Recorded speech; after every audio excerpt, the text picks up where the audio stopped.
This happened when I was really young. I'm talking second or third grade. It's hard for me to remember things clearly from that long ago, but this memory stands out for reasons you'll soon understand. It was a school day, and it had been raining cats and dogs all day. After picking me up from school, my parents left the house for some upscale events. I can't remember if it was a fundraiser or a dinner party or something else entirely. Either way, they were supposed to come back home that night. But while they were gone, the storm picked up like crazy, and it became unsafe to drive long distances. So instead of driving back home, they reluctantly decided to spend the night at one of their friends' houses who lived much closer to where the event was. I remember them calling me on the house phone and repeatedly apologizing for leaving me there by myself, even though I insisted that I wasn't even hungry and I'd be fine. My mom gave me a list of things to do before bed: lock all the doors and windows, keep at least one house light on, make sure all the blinds were closed. Typical stuff at the time. I didn't understand why they were making such a big deal about everything. I wasn't quite old enough to realize how important it was to not leave kids my age home alone. In fact, I was actually kind of excited to have the police to myself. It meant unlimited candy and no bedtime. I obviously didn't have a TV or any kind of screen in my room, so I stayed downstairs in the living room, watching TV on the couch. I told myself I'd do all that stuff my mom had requested right before going to sleep, since I was planning on staying up all night anyway. But at some point later in the night, the sugar crash got to me and I accidentally fell asleep. No surprise there. I don't remember exactly what time I ended up waking up, but it was late enough for the TV to have gotten into sleep mode, so 3 hours minimum. I distinctly remember being much colder when I woke up, nothing too out of the ordinary.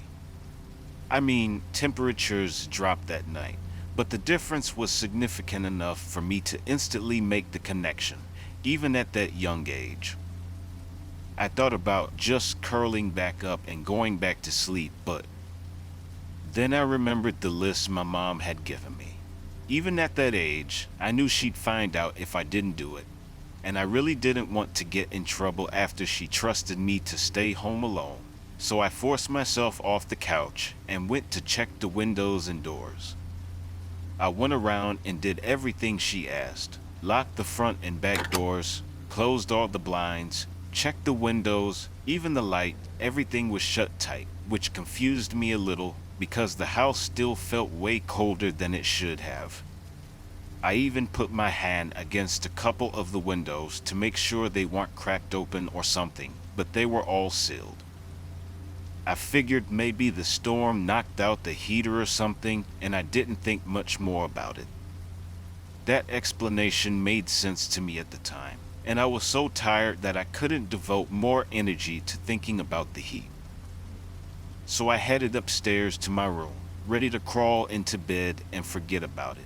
I got to my room, I finally realized just how bad the storm had gotten. Our living room is tucked into the center of the house, so I hadn't really been able to appreciate the storm from down there. My childhood bedroom has a big external window though, so I could hear everything. The rain was slamming against the glass like it was trying to get in, and every minute or so it was a burst of lightning followed by a deafening clash of thunder. I wasn't scared of storms at that age, but I do remember being concerned that a tree was going to fall in the house. That's probably why I had trouble falling back asleep, even though I had been dead tired not even 20 minutes prior as I was lying there trying to fall asleep. I started picking up on these odd sounds. Every so often, there were these weird creaking sounds like shifting wood. Thing is, the entire floor is carpeted, so it couldn't have been coming from my room. At first, I thought it was a tree swaying in the wind, but the sound didn't quite fit. Even then, I knew the general sounds associated with thunderstorms. This definitely wasn't one of them. It started bothering me after a while. For whatever reason, it wasn't the storm keeping me up, it was that stupid sound. I couldn't take it much longer, so I sat up and looked around the room, not really sure what I was looking for. I listened, trying to drown out the sounds of the storm and focus in on the creaking. Lightning flashed, illuminating the whole room. Everything looked normal. My eyes were drawn to the only wooden thing in the room, the closet. The room went dark again, and I sat there perfectly still. About a minute later, lightning flashed again, and my room was once again lit up for just a split second, and in that split second I saw something that made me choke. The closet door was slightly ajar. It had been closed before I was 100% sure of it. Something had opened it. There was something in my room. I didn't scream, I didn't speak, I didn't even think. I just got out of bed as quietly as I could and walked out of the room. That walked from the bed to the door felt like a 500-mile, 5-year journey. I immediately went downstairs and hid under the dining room table. Then, and only then, I started crying. I didn't know what else to do. It was someone in my house, in my room. My parents were too far away to help me. I'm not sure how long I stayed under that table, but at one point I heard footsteps walking down the stairs. I held my breath, knowing that any sound I made could have ended my life. They weren't normal footsteps. It sounded like whatever it was jumping and pinballing down the stairs. The footsteps got closer. They were approaching the dining room table like they knew where I was hiding. I can't tell you how scared I was. I really thought I was gonna die. Then from under the table I saw them. I couldn't see their upper body, but 2 bare feet walked into view. 2 nasty, wet, and muddy legs that were tinted yellow. I couldn't tell if they were male or female. That's how gross and almost disfigured they looked. There were cuts all over their legs, like they had rolled around in the thorn bush. They were also stumbling, like they were struggling to even stand upright.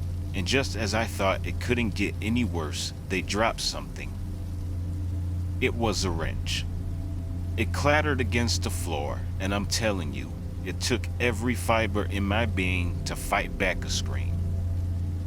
If that person bent down to pick the wrench up, they'd definitely see me with wide eyes.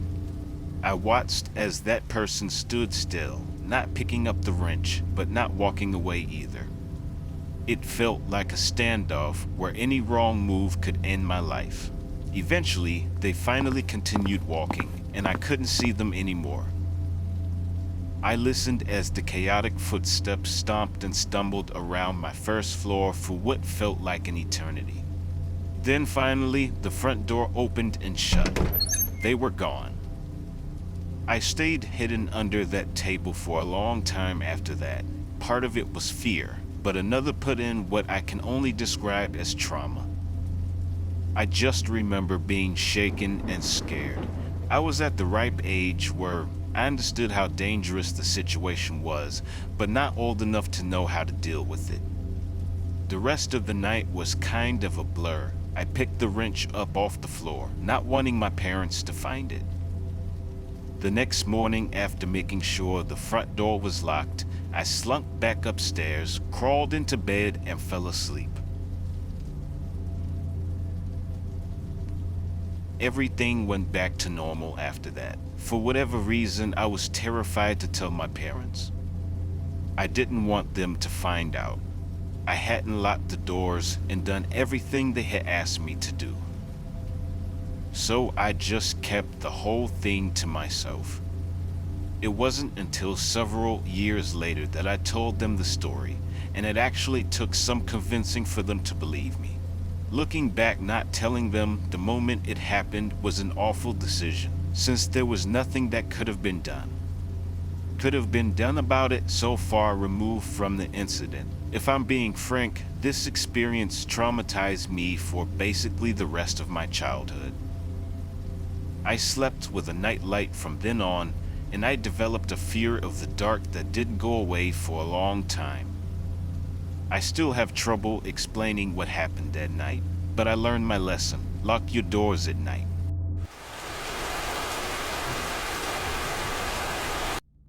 Only child and live with my mom and dad in a decently sized home. It's a little big for just the three of us, but my parents' running joke is that it was never their intention to have only one kid. They just never got around to having more. Anyway, when this happens, it was a rainy Saturday night sometime in May. I can't remember exactly when this happened, but I do remember that it was during one of the last weekends before summer started up.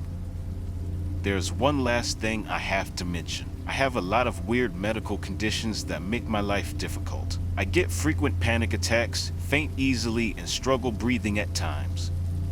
I'm also one of those weird people who needs complete and total silence to fall asleep. Like even a small fan is enough to keep me awake. I've mostly learned how to deal with it, but sleepovers and vacations are still unbearable. People always tell me they love the sound of rain and that it helps them fall asleep, but it does the exact opposite. For me, it doesn't rain often where I'm from, but every now and then we get these insane downpours that keep me up all night. To be fair, it wasn't a full-on thunderstorm. It was raining heavily enough to keep me up. No matter what I tried, I couldn't block out the sound of raindrops pattering against the roof. It was late sometime, well after midnight, when I faced the reality that I wasn't going to sleep anytime soon. So I got out of bed and thought about ways I could expend some energy. Eventually, I decided to go for a little walk in the rain. This wasn't the first time I had done that. Walking in the rain was actually something my parents encouraged me to do when I couldn't sleep. We live in a very safe residential area. There is a huge public park that borders my house, so being out late isn't dangerous at all. Plus, the park is very well lit, which is another one of the reasons I've always felt so comfortable walking there late at night. I put on a rain jacket, quietly walked downstairs, and stepped outside without even bothering to bring an umbrella. Purposely didn't bring my phone because I knew myself well enough that the phone screen was only going to keep me up. It was oddly peaceful outside. I've always been one for nature, and seeing all the trees gently swaying in the wind with the raindrops screaming down their branches was exactly what I wanted. After about 20 minutes, started to feel myself getting tired, which was a good thing. I turned around and started walking back towards my house, figuring I'd be able to fall asleep by the time I got back. As I was cutting through the park, glanced toward the road and saw something strange. There was a long black object lying flat in the middle of the street. At first, I thought it was an oddly shaped garbage bag or something like that. But the more I looked at it, more I realized what it was. It was a person just lying there in the middle of the street. They were face down too. From the looks of it, I felt a sick feeling bubbling up in my stomach. The only thought bouncing around my brain was the likely possibility that they had been hit by a car and were injured or worse. There was no other logical reason why someone would be lying motionlessly in the street, especially while it was raining. As much as my gut told me to just keep my head down and continue walking, I felt like I had to do something. My parents raised me a certain way. If I see a person in need, I have to help them. So, against my instincts, I started approaching the person in the street. As I got closer, I was able to make out what they were wearing: black pants and a dark plaid shirt, definitely not the type of attire someone would wear during heavy rain. Judging by the clothing, it was a man, but that's what I had already assumed. I'm not sure if it was the gravity of the situation or something else. As I was walking toward the street, I realized for the first time that night how cold. Like the rain was lukewarm one second and ice cold the next, if that even makes any sense. As I was closing in on the road, a street rang out from somewhere behind me to I took over, and I whipped my head around, adrenaline flooding my veins, sounded like a howl, but slightly off like a wounded animal. That's the only way I can describe it. A quick scan of the tree line revealed nothing. The sound must have come from deeper in the park, meaning there was no imminent danger. Still, the sheer strangeness of it all had my heart racing. I had never heard anything like it before, and the lack of an explanation was what triggered that feeling of pure fear. That feeling was about to get 1,000 times worse, because when I turned back around to face the street, that person wasn't lying down anymore. They were sitting perfectly upright, staring at me. In that moment, everything started fading and my vision narrowed. The only thing keeping me from passing out right there was the muffled sound of 1,000 raindrops pattering all around me. Before I could react, that person stood up and started sprinting towards me with a demonic smile on his face. And what's worse, he was holding what looked like a kitchen knife. Up until that moment, I didn't know what it meant to truly fear for your life. I snapped out of my haze and ran as fast as I could in the opposite direction.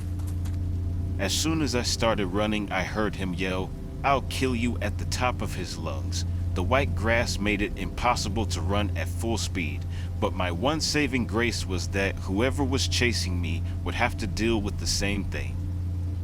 I didn't want to lead him to my house, so I ran towards the trees, hoping I could lose him in the park. That's where the screech had just come from, I know, but I didn't have another choice. I didn't look back once. I just ran like my life depended on it. And considering how insanely cracked out that guy looked, I think my life actually did depend on it. I ran towards the densest part of the park, hoping I'd be able to hide it there before he caught up to me. I didn't even know if he was still chasing me, but I didn't care. Part of me felt like if I stopped running, the fear would catch up to me and I'd pass out immediately. I made it into the woods, and right when I was about to throw up from exhaustion, I ducked behind a tree and tried to catch my breath. I looked behind me. There was no one, or at least no one I could see. The only thought on my mind at that point was how in the world I was going to get home safely. I didn't feel comfortable moving, so I just waited there. Must have waited at least 20 minutes before finally stepping out from behind that tree.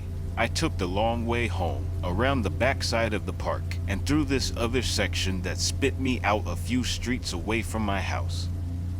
No one followed me. I finally made it home and collapsed on my bed, drenched and basically traumatized. I never got an answer for anything that happened that night. That howl is honestly what confuses me the most. I have a hard time believing it was somehow related to the man that tried to attack me, but it's just too coincidental. I think what happened is that guy heard the screech too, looked up, saw me, and then did whatever he did for whatever reason. As for his motivation, I have no idea. There's just crazy people out there. Maybe he was on drugs or something. I know it's not a real explanation, but I can't think of a better. When I still live in the same house today, and even though several years have gone by, it's hard not to think about this experience.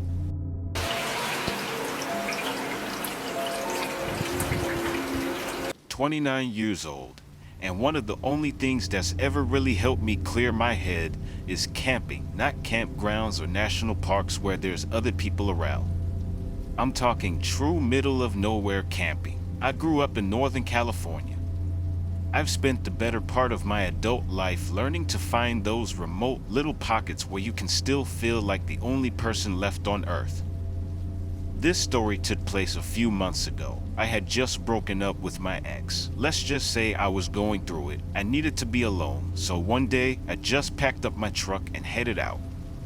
I didn't have a specific plan. I just threw some gear together and decided to go back to a quiet riverside spot I had stumbled across once before. It wasn't an official campsite or anything, just a little bend in the river you could reach if you followed this barely bare dirt road past a whole lot of nothing. I got there sometime in the late afternoon, but the second I turned down the dirt path that led to the river, my stomach sank a little. There were already 2 trucks parked near the trailhead, one gray and one white. I couldn't see anyone around, but just knowing other people were out there kind of killed the vibe for me. I hadn't driven all this way out in the middle of nowhere to interact with people. I sat there for a second, debating whether I should just turn around and find another spot, but I told myself it was a big stretch of river, and chances were whoever owned those trucks were camped far enough away that I wouldn't even see them. I hiked maybe 15 minutes downriver, and I saw 2 guys fishing up ahead. They looked like the type you'd expect to see fishing, thick beards, a little overweight, heavy boots. It seemed like they were more focused on something else. As I got closer, one of them quickly covered something with his jacket and gave me this awkward half smile as I passed. He called out, saying something about how they were just target shooting cans and didn't mean to freak me out. I just gave a polite nod and kept walking without saying anything. As I kept walking, I couldn't help but replay the guy's comments in my head. It wasn't even what he said that bothered me. It was how rushed and awkward it came out, like he was trying too hard to sound casual. I got that uneasy feeling, and yet when something doesn't quite add up, but I pushed it down. People out there weren't exactly known for their social skills. It wasn't that weird for rural folks to be a little off when it came to talking to strangers. I told myself to let it go and focus on finding a good spot to set up camp. I found the spot a little further down the bend where the trees were thicker and the trail dipped out of sight. It wasn't perfect, but it was tucked away enough that I felt like I had my own space. I set up camp, pulled out a book, and tried to settle in. It started raining lightly not long after, so I threw on my rain jacket and kept at it, letting the sound of the river and the soft drizzle drown everything else out. Later, wandered down to the rocks by the river's edge to reflect a little bit. That's when I noticed someone across the water who was one of the guys from earlier, the one who had called out to me, only this time he was alone. He spotted me and waved. I hesitated, then waved back, figuring it was better to be friendly. He held the cross, asking for my name. I don't know why, but I shouted back my real name, Anisha, without really thinking about it. He stood there for a second after I answered and pulled something out of his jacket. At first, I thought it was a phone, but then I realized it looked more like a disposable camera. Before I could even process it, he held it up and took a picture of me from across the river. And then, without another word, he just turned and started walking back up the riverbank like nothing had happened. I was beyond creeped out. Weird speech patterns and mannerisms were one thing, but taking a picture of me, that was next level strange. I headed back to my campsite and just figured I'd stay put for the rest of the night. After the sun went down, I crawled into my tent and tried to get some sleep, but my mind wouldn't shut off. I kept replaying the breakup in my head, taking apart every word, every mistake, what if I don't know how long I lied there like that, just listening to the river and a light pattern of rain against the tent. At some point, though, I started hearing something else. Faint, uneven sounds like someone stepping carefully over wet ground. At first, I tried to convince myself it was just the rain or some animal, but the longer I listened, the clearer it became footsteps circling the campsite. And the second I made that connection, my stomach dropped straight through the ground. I didn't even have to wonder who it might be. I'm no fool. I never go into the woods alone without protection, and this was no exception. I didn't hesitate. I grabbed my handgun from where I kept it, tucked by my sleeping bag. I unsticked the tent and stepped out into the rain. My heart was pounding so hard I could hear it in my ears. I needed to stay calm. I clicked my flashlight on and swept it across the trees. There he was, that creep from earlier, standing a few yards away, half hiding behind a tree. He wasn't smiling or scowling. He just had this blank expression on his face like he wasn't all there mentally. The scariest part wasn't his demeanor though, but the fact that he was holding a small axe in his left hand. For a second, I couldn't move. All I could think about was how far I was from anyone, how nobody would even hear me scream if it came to that. But somehow I managed to raise the gun and level it at him. I forced my voice to stay calm, even though every part of me was screaming as sternly as I could. I said, "Leave now, or I'll kill you." His facial expression didn't change at all. It was like my words meant nothing to him. After a few seconds of silence, he mumbled something about how his friend Ivan had discouraged him from coming to find me, that he had to take care of Ivan. I didn't wait for him to say anything else. I fired a shot straight into the trees above his head. He stumbled a bit, clearly not expecting me to do that. I leveled the gun at him again, a little more confident now. I told him it was his last chance and to drop the axe. He did, and a huge wave of relief washed over me, and I wasn't out of the woods yet. I told him to take his shoes off so that he'd have trouble following me. That made sure he didn't have any other weapons on his person. Once I was sure he wasn't armed, I told him to go to my tent and grab my gear. I watched him like a hawk as he fumbled with my stuff, forcing him to toss it all out into the open where I could see it. I packed the essential best as I could, never letting him out of my sight. I jammed the AX into my backpack and made sure I wasn't forgetting anything. I'd have to leave the tent behind, but that was a small price to pay for staying alive.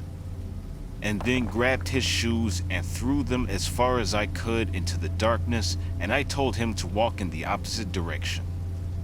I kept the light on him the whole time. The moment he walked far enough out of sight, I turned and started hiking back up the river as fast as I could. That was the scariest part of the whole encounter, stumbling through the pitch-black forest in the rain, with a potential murderer behind me. I wasn't sure if he was following me, but I didn't care. I just kept going, trying to use the flashlight as minimally as possible.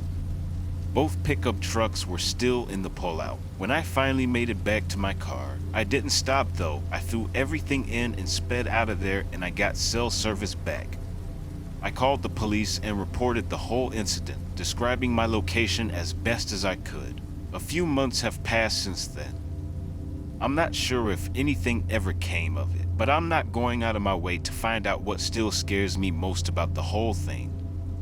It's that comment he made about his friend, Ivan. Okay, he quote-unquote took care of him. I really don't want to think about what that means. There's only so many explanations. I'm just glad I was armed. You could have easily what?